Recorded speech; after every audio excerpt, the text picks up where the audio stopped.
আসসালামু আলাইকুম। সুপ্রিয় দর্শক মণ্ডলী, সিলেটের একজন এমপি, বিএনপির, তিনি অনেক বয়স্ক, তিনি হুইল চেয়ারে বসেন। তিনি বয়স্ক তো আছেনই, বয়স হয়েছে, তাছাড়া তিনি অসুস্থ। এই অবস্থায়ও তিনি এমপি টিমপি হয়ে গেছেন। জানা গেছে সেখানে হিন্দুদের ভোট বেশি, আওয়ামী লীগও তাকে ভোট দিয়েছে, ইত্যাদি ইত্যাদি। সেখানে জামাত ইসলামের প্রার্থী ছিলেন অ্যাডভোকেট শিশির মনির, তরুণ ছাত্র নেতা, একসময়ের ছাত্র শিবিরের সেক্রেটারি জেনারেল ছিলেন, অত্যন্ত জনপ্রিয় একজন ব্যক্তি, খুব পরিচিত মুখ, আইন অঙ্গনে তার অনেক প্রভাব রয়েছে। অ্যাডভোকেট শিশির মনির এক নামই বাংলাদেশের সকলে এখন চিনে। তো তিনি সেখানে প্রার্থী ছিলেন, তিনি ভোটে হেরে গিয়েছেন এই নাসির উদ্দিনের কাছে। তো নাসির উদ্দিনের একটা ঘটনা দেখলাম, তার আপন ভাইয়েরা সম্ভবত তাকে রামদা টামদা দিয়ে থ্রেট করছে, ধরে দেশীয় আর্মস দিয়ে তাকে ভয় দেখিয়ে থ্রেট করছে যে নাসির উদ্দিনের সম্পদ তারা লিখে নিতে চায়। এরকম একটা খবর এসেছে, ভাইরাল হয়েছে সামাজিক যোগাযোগ মাধ্যমে। তো আমি এই বিষয়ে কথা বলতে চাই না, তার ভাইয়েরা সম্পদ লিখে নিতে চায় সেটা তার পারিবারিক ব্যাপার। তিনি সংসদ সদস্য, তারপরেও তার সম্পদ লিখে নিতে চায়, তাকে ভয় দেখায়, এবং তারা বিএনপির নেতা তার ভাইয়েরা। সেদিকে আলোচনা যাচ্ছি না। আলোচনা হচ্ছে মাত্র কয়েকদিন আগে তিনি বলেছিলেন বলেছিলেন আওয়ামী লীগ আমাদের নিজস্ব লোক, তারা বাহিরের কেউ না, কোট আনকোট। বিএনপির লোকদেরকে বুঝাচ্ছে তোমরা আওয়ামী লীগের বিরোধিতা করো না, আওয়ামী লীগ আমাদেরই লোক। আমরা একসাথে রাজনীতি করেছি, একসাথে রাজনীতি করব, তাদের ফিরে আসতে হবে, তারা ফিরে আসবে, তাদের আইডিওলজি আমাদের আইডিওলজি একই, ইত্যাদি ইত্যাদি, কোট আনকোট। এই নাসির উদ্দিন, যে নাসির উদ্দিন ঠিক মতন কথা বলতে পারে না সংসদে বাহিরে, সেই নাসির উদ্দিন স্পষ্ট করে এই কথা বলেছেন যে আওয়ামী লীগ আমাদের লোক, আমাদের নিজস্ব লোক, আওয়ামী লীগ আমরা এক। এবং জামাত ইসলামকে তারা প্রধান শত্রু হিসেবে তুলে ধরেছেন, ফুটিয়ে তুলেছেন এই নাসির উদ্দিন, যে আওয়ামী লীগ বিএনপি আমরা এক, দেশের প্রধান সমস্যা, প্রধান বিরোধী শক্তি আমাদের জামাত ইসলাম।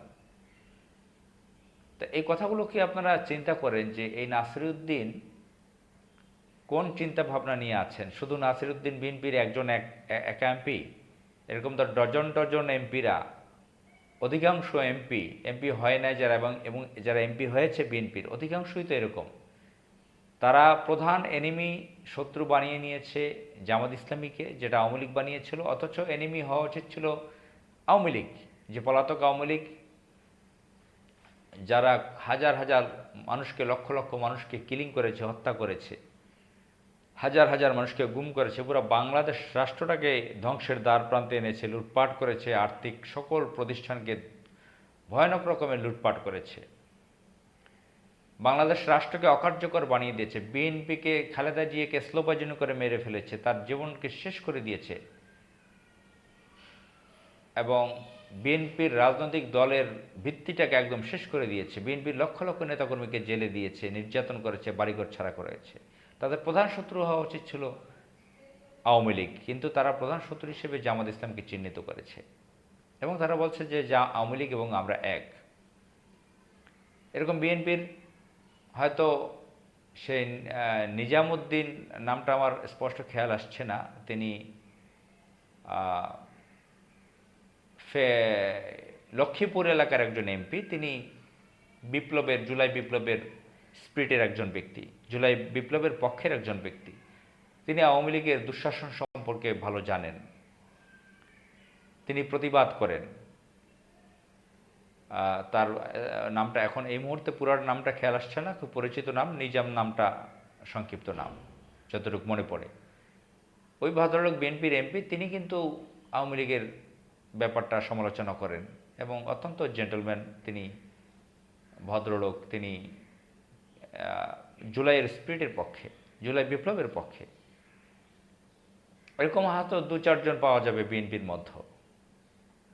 অধিকাংশ হচ্ছে এই আওয়ামী লীগের একই আদর্শের লোক। তারা আওয়ামী লীগকে তারা এখানে পুনঃ কি বাংলাদেশে ফিরিয়ে আনতে চায়, তাদের নির্বাসিত কি বলে এটাকে পুনর্বাসন করতে চায় এই আওয়ামী লীগকে, পতিত নিষিদ্ধ আওয়ামী লীগকে, পলাতক হাসিনার, ফ্যাসিস্ট খুনি হাসিনার যে আওয়ামী লীগের দল, ভারত কর্তৃক পরিচালিত সন্ত্রাসী সংগঠন এই আওয়ামী লীগকে বাংলাদেশে পুনর্বাসন করতে চায় অধিকাংশ বিএনপি নেতারা।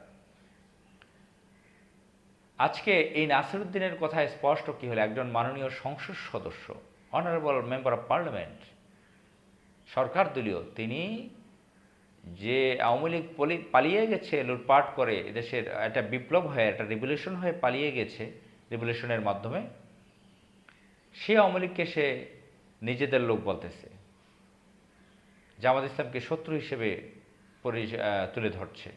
কত সাংঘাতিক ব্যাপার! আমরা কোন বাংলাদেশে আছি? কিভাবে ভারত কাজ করছে বাংলাদেশের রাজনীতিবিদদের মতো? বিএনপির লোকজনের আইডিওলজি কি, আদর্শটা কি চিন্তা করেছেন?